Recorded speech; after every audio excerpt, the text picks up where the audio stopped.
ایک جوان تھا،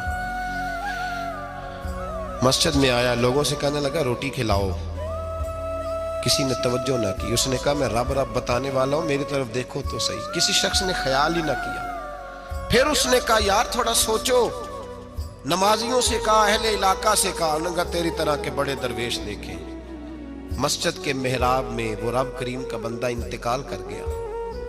جب فوت ہو گیا نا، لوگوں کا مزاج ہے، بیمار کو دوائی نہیں دیتے، جنازے پہ وقت پہ پہنچ جاتے ہیں۔ جب کوئی گر رہا ہوتا ہے تو سہارا کوئی نہیں دیتا، جب کوئی گر جاتا ہے، ٹانگ ٹوٹ جاتی ہے تو تیمارداری کو زمانہ پہنچ جاتا ہے۔ اور بزرگ، وہ نوجوان اللہ کا نیک بندہ مسجد کے محراب میں فوت ہو گیا۔